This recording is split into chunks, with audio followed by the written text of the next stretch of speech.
Welcome back, everybody, to the GSMC Hoops and Heels Women's Sports Podcast, brought to you by the GSMC Sports Network. We just got done talking about top contenders for the WNBA Rookie of the Year award, and now we're going to talk about women's MMA and more specifically boxing towards the end of this segment. So in this segment, we're going to talk about two things: women on the next UFC Saudi Arabia card and the USA boxing team for the upcoming Olympics. Before we get started on all of that, I want to remind you guys to like and follow the show and to become a part of our show to tip and donate using the link GSMCPodcast.net.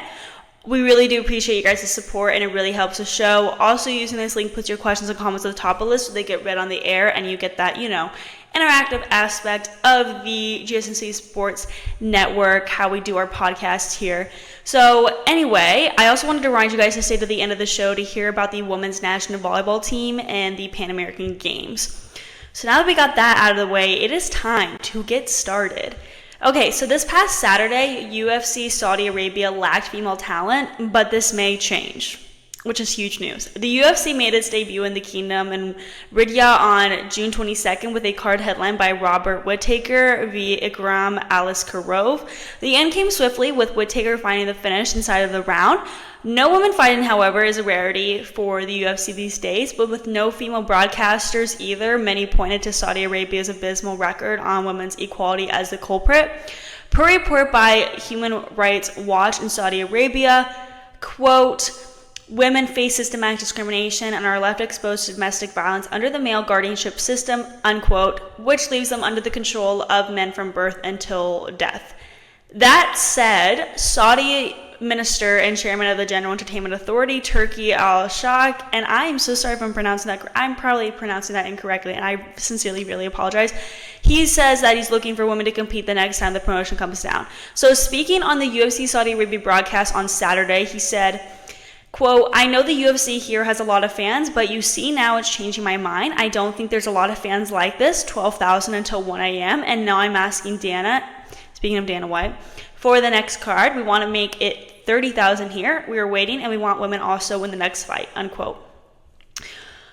Women in action in Saudi Arabia would not be unprecedented. WWE, now a sibling of the UFC under the TKO Group banner, has frequented the Kingdom in recent years. In 2019, Natalia and Lacey Evans performed at that year's Crown Jewel event, albeit wearing bodysuits and t-shirts rather than, the traditional ring gear, as Saudi law dictates dressing, and I'm quoting here, modestly. So they were wearing they're wearing like a bodysuit and t-shirt instead of the traditional ring wear that we see in the US. So Saudi Arabia has been working to improve its global image, particularly concerning women's rights. Allowing women to participate in UFC events would align with these efforts and demonstrate a commitment to progressive change. Having women compete in high-profile UFC events in Saudi Arabia would inspire local women and young girls. It would provide them with role models and encourage them to pursue their interest in sports and other fields traditionally dominated by men. I also want to mention the economic benefits of this. Including women could attract a larger audience both locally and internationally. This would not only increase viewership, but also boost ticket sales, merchandise, and overall revenue for the event, benefiting the local economy. Also, including female fighters could attract more sponsors and partners who support gender equality, and that itself could lead to increased investment and growth for UFC events in Saudi Arabia. Okay, so now let's switch to our second thing in this segment, the US boxing team. So the USA team will include Alyssa Mendoza, Jajara Gonzalez, Jennifer Lozano, and Morel McCain. The boxers attained a quota for the U.S. with their performances at the Pan American Games in October of 2023, the Boxing Olympic Qualifying Tournament in Italy in March, and the Boxing Olympic Qualifying Tournament in Thailand in June. So we're just going to go over all the people that will be... I'm so sorry, I keep getting on the wrong page here, my bad. So we're going to go over all the people on these lists. There's 8 people total, so there's going to be 5 men and 5 women. Just wanted to make sure that makes sense, why it seems like there's no one on the team, but it is 8 people total. Okay, so hailing from Idaho, Alyssa Mendoza started boxing at the age of 12, trained by her father.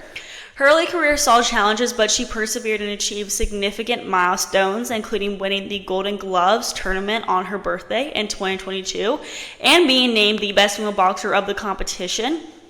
Mendoza has had a stand-up performance in international competitions, winning medals at events like the Strania Tournament, the Czech Republic Grand Prix, and the GB International Tournament in 2023. Despite narrowly missing out on qualification in her first Olympic qualification tournament in 2024, she succeeded in the second, securing her spot for the Paris Olympics.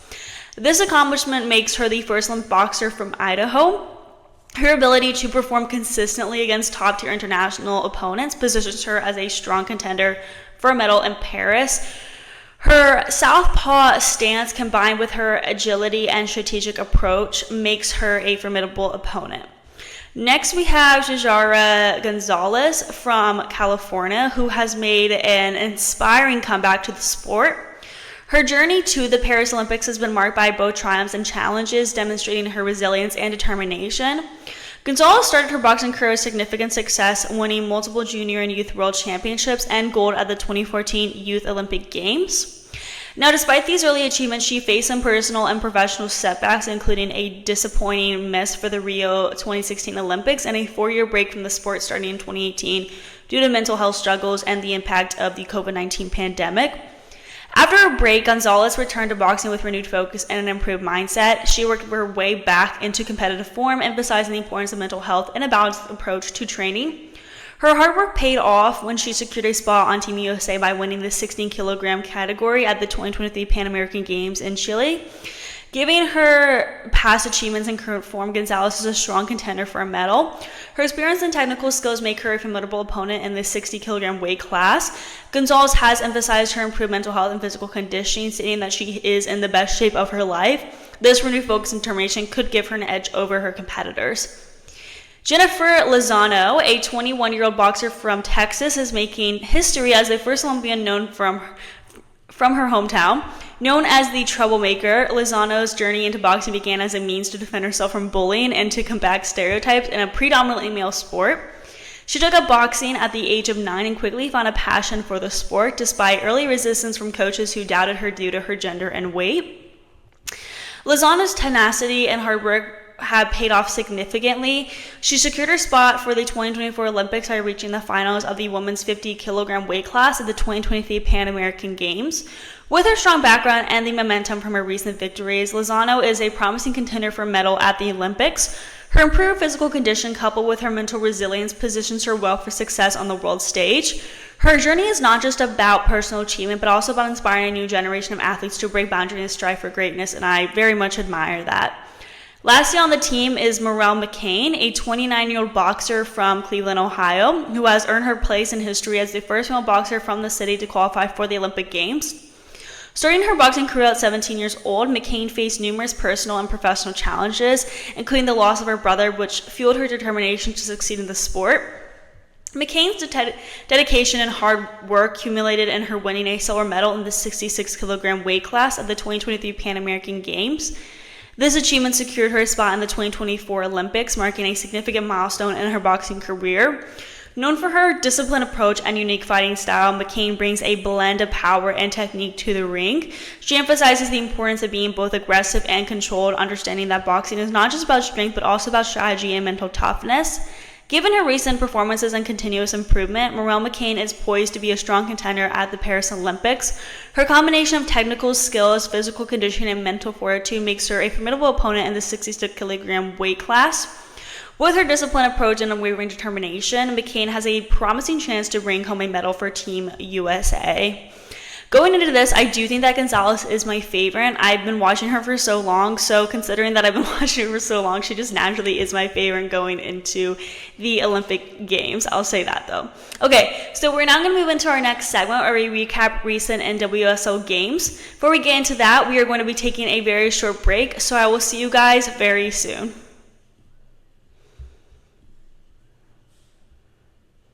Looking for your daily fix of sports talk without having to pay for it?